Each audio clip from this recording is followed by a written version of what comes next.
Bismillahirrahmanirrahim. Assalamualaikum warahmatullahi wabarakatuh. Baiklah, di sini saya Diana Ali akan mempresentasikan terkait soal-soal HOTS. Ada beberapa soal-soal HOTS pada mata kuliah pengembangan instrumen evaluasi berbasis HOT. Adapun tipe-tipe soal yang akan dibahas itu ada 4 kategori. Yang pertama analisis, kemudian ada evaluasi, kemudian ada kreasi, dan yang terakhir ada penalaran. Untuk yang pertama, soalnya adalah untuk menjadi karyawan tetap sebuah perusahaan, usaha makmur seorang calon karyawan harus menempuh 2 macam tes. Yang pertama tes kemampuan profesional, dan kedua adalah tes kemampuan penampilan, berupa wawancara dan pengamatan. Setiap tes, baik tes tahap pertama maupun tes tahap kedua, akan diberi bobot yang berbeda. Dan seseorang akan lulus diterima di perusahaan itu apabila memperoleh nilai dari kedua tes macam itu, yaitu minimal sebesar 70. Andi, Budi, dan Cahyo akan mengikuti tes dengan hasil tes seperti pada tabel. Hasil tes 1 dengan Andi nilainya 60, hasil tes keduanya 70, kemudian Budi hasil tes pertama ya 50, kemudian hasil tes keduanya ada 80, dan yang ketiga adalah Cahyo, hasil tes pertamanya adalah 80, dan hasil tes keduanya adalah 60. Pertanyaan pertama, Budi berhasil diterima menjadi karyawan perusahaan itu karena mendapat nilai gabungan, yaitu 1. Nilai di atas nilai batas lulus, tetapi Andi tidak diterima menjadi karyawan itu karena memperoleh nilai kurang 3 poin dari batas lulus. Apakah Cahyo diterima menjadi seorang karyawan perusahaan itu? Nah, soal ini adalah soal persamaan linier. Nah, misalkan di sini yang pertama langkah kita adalah kita misalkan bahwasan X adalah bobot untuk hasil tes 1 dan Y adalah bobot untuk hasil tes 2.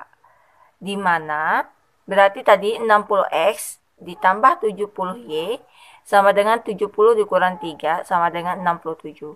Kemudian 50X ditambah 80Y sama dengan 70 ditambah 1 sama dengan 71. Kemudian 60X ditambah 70Y sama dengan 70 dikurang 3 sama dengan 67. Kemudian ini kita kalikan 6. Untuk persamaan 1 dan 2, ini kita akan eliminasi. Sama-sama persamaan 1 kita kalikan 5, persamaan 2 kita kalikan 6, akan mendapatkan min 130Y sama dengan min 91 atau Y sama dengan 0,7 atau 70%. Kemudian kita substitusikan nilai Y ke dalam sebuah persamaan. Persamaan 1 yang kita ambil pada saat ini yaitu 60X ditambah 70 dikali 0,7 sama dengan 60 X sama dengan 67 dikurang 49. Di sini didapatkan 60X sama dengan 18 atau X sama dengan 0,3 atau 30%. Nilai Cahyo berarti menjadi 80 dikali 0,3 dikali 0,7 adalah 66. Maka kesimpulan di sini Cahyo tidak lulus. Pada soal nomor 1, siswa diajak akan dituntut untuk menganalisis bagian-bagian yang ada. Alasan mengapa dikatakan soal ini termasuk kognitif analisis karena soal ini siswa diharapkan mampu biasa membaca dan menspesifikasi aspek-aspek atau elemen.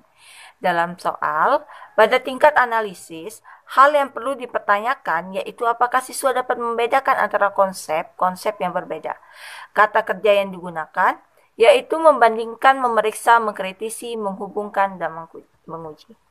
Kemudian untuk soal kedua evaluasi, soalnya adalah 3 tukang cat bernama Joni dan Denny dan Ari biasanya bekerja secara bersama-sama. Mereka dapat mengecat eksterior atau bagian luar sebuah rumah dalam waktu 10 jam kerja. Denny dan Ari pernah bersama-sama mengecat rumah dalam serupa dalam waktu 15 jam kerja. Suatu hari, ketika tukang cat ini bekerja mengecat rumah serupa selama 4 jam kerja, setelah itu, Ari pergi karena ada keperluan mendadak. Johnny dan Doni memerlukan tambahan waktu 8 jam kerja lagi untuk menyelesaikan pengecatan rumah. Tentukan waktu yang dibutuhkan masing-masing tukang cat jika masing-masing bekerja sendirian. Jadi di sini langkah pertama, kita misalkan X, Y, dan Z berturut-turut menyatakan lamanya waktu. Dalam hal ini satuan kerja yang dibutuhkan oleh Johnny, Denny, dan Ari. Nah, Johnny, Denny, dan Ari untuk menyelesaikan pengecatan rumah, bila dikerjakan sendiri-sendiri, mereka bertiga dapat menyelesaikan pengecatan bagi eksterior rumah selama 10 jam. 1 per X ditambah 1 per Y ditambah 1 per Z sama dengan 1 per 10. Denny dan Ari pernah bersama-sama mengecat rumah yang serupa dalam waktu 15 jam kerja. Dengan secara sistematis, kita dapat menulis 1 per Y ditambah 1 per Z sama dengan 1 per 15. Nah, selanjutnya, di suatu hari ketika tukang cat bekerja mengecat rumah selama 4 jam kerja, masih ada waktu 6 jam atau 60% untuk dalam waktu pengecatan.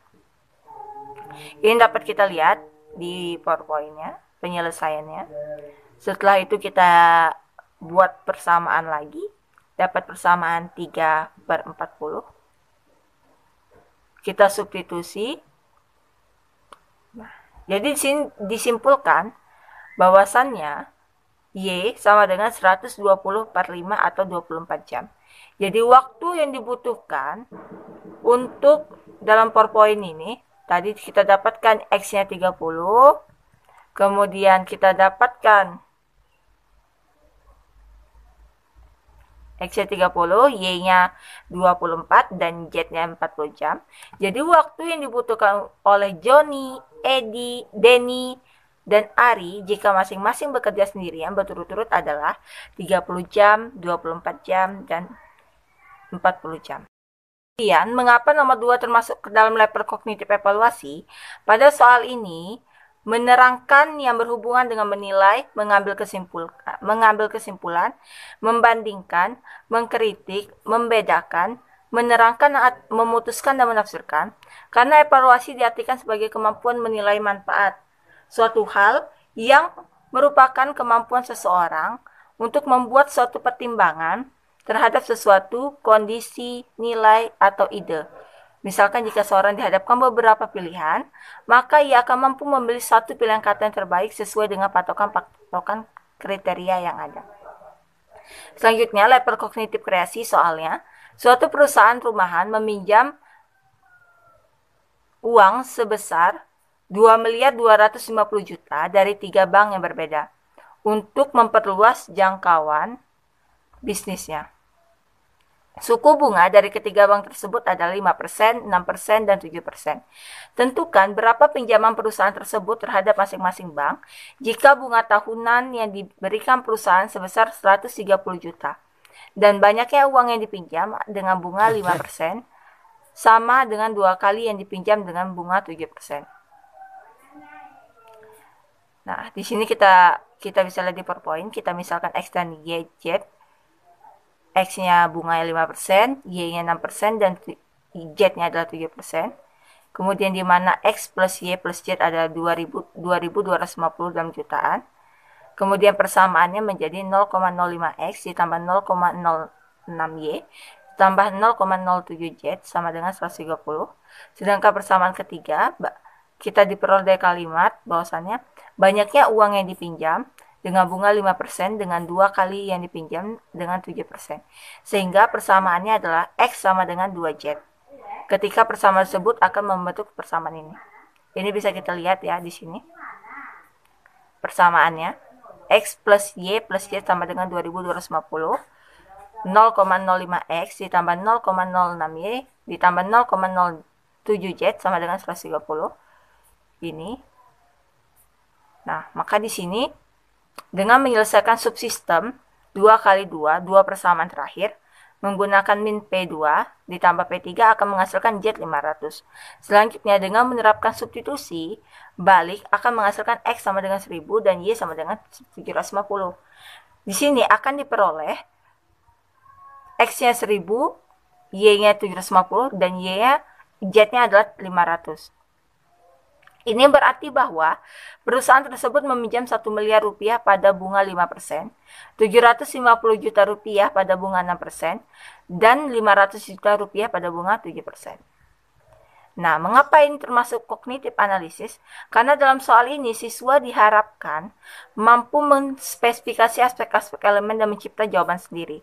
Dalam soal, pada tingkat analisis hal yang perlu dipertanyakan, apakah siswa mampu membedakan antara konsep-konsep yang berbeda. Kata kerja yang digunakan untuk yaitu mengkonstruksi, desain, kemudian kreasi, mengembangkan, menulis, dan menggabungkan dan memformulasikan memformulasikan. Nah, dalam soal pada tingkat kreasi yang perlu dipertanyakan yaitu apakah siswa dapat membuat dan mengembangkan produk teori maupun memformulasikan sesuatu atau sudut pandang baru berdasarkan pembelajaran. Siswa dapat menempatkan unsur-unsur secara bersama-sama untuk membentuk keseluruhan secara koheren dan fungsional, menyusun kembali unsur-unsur ke dalam pola dan struktur yang baru. Kemudian di sini ada level penalaran, ada suatu soal. Ini mungkin ini hanya perkalian biasa, tetapi yang menjadi pertanyaan, apabila X dan Y adalah dua bilangan yang berbeda, tentukan X plus Y. Soal di atas terlihat seperti soal perkalian biasa dari dua bilangan puluhan. Pengetahuan yang dibutuhkan untuk menyelesaikan soal tersebut adalah pengetahuan tentang perkalian bersusun. Tetapi soal di atas tidak sekedar tentang mengalihkan dua bilangan yang biasa. Di sini kita dapat melihat bahwasannya menemukan angka-angka yang digunakan untuk menyusun bilangan tersebut. Sedemikian hingga apabila angka-angka tersebut digunakan menggantikan dalam bilangan yang dikalikan, menghasilkan tepat 3397.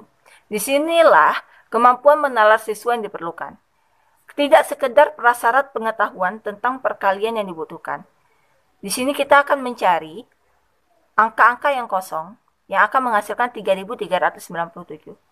Salah satu cara yang dapat dilakukan, siswa terlebih dahulu dapat menemukan suatu angka X, dan apabila dikalikan dengan 9, maka angka satuan penghasil kalinya adalah 7. Dalam hal ini, memungkinkan adalah 3, sehingga dapat ditemukan X adalah 3. Langkah selanjutnya, kita menemukan Y.